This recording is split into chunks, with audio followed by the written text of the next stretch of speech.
રાજકોટ જિલ્લાના જેતપુર તાલુકાના કાગવડ ખોડલધામ ખાતે ખોડલધામ ટ્રસ્ટ દ્વારા ગુજરાત પ્રદેશ ભાજપના નવનિયુક્ત અધ્યક્ષ જગદીશ વિશ્વકર્મા તેમજ લેઉવા પટેલ સમાજના 4 મંત્રીઓ સહિત આગેવાનોના સન્માન સમારોહનું આયોજન કરવામાં આવ્યું હતું।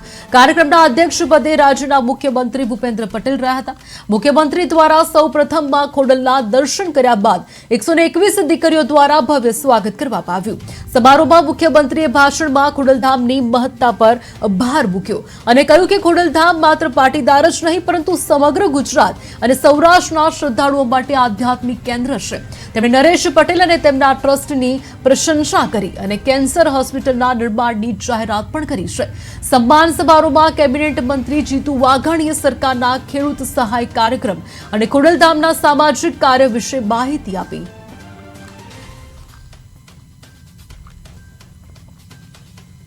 ખેડૂતોએ પણ સહર્ષ અને સ્વીકારી સુરત જિલ્લાની વાત કરીએ તો લગભગ 24,000થી પણ વધારે ખેડૂતોને 51 કરોડ રૂપિયાથી વધારેનું નુકસાનની આકારણી ખેતીવાડી વિભાગ તરફથી કરવામાં આવી હતી અને જે રીતે તમે જુઓ તો ગઈકાલ સુધી લગભગ 5500 ખેડૂતોના ખાતામાં લગભગ 11 કરોડથી પણ વધારેની રકમ જમા થઈ ગઈ છે।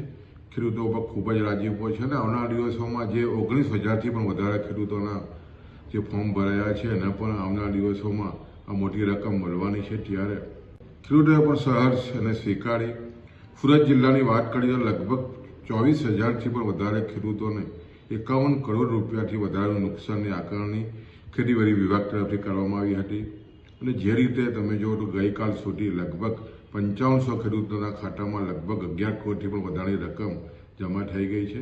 ખેડૂતો પર ખૂબ જ રાજીપો છે અને આવનારા દિવસોમાં જે 19,000થી પણ વધારે ખેડૂતોના જે ફોર્મ ભરાયા છે એના પણ આવનારા દિવસોમાં આ મોટી રકમ મળવાની છે। ત્યારે ખેડૂતોએ પણ સહર્ષ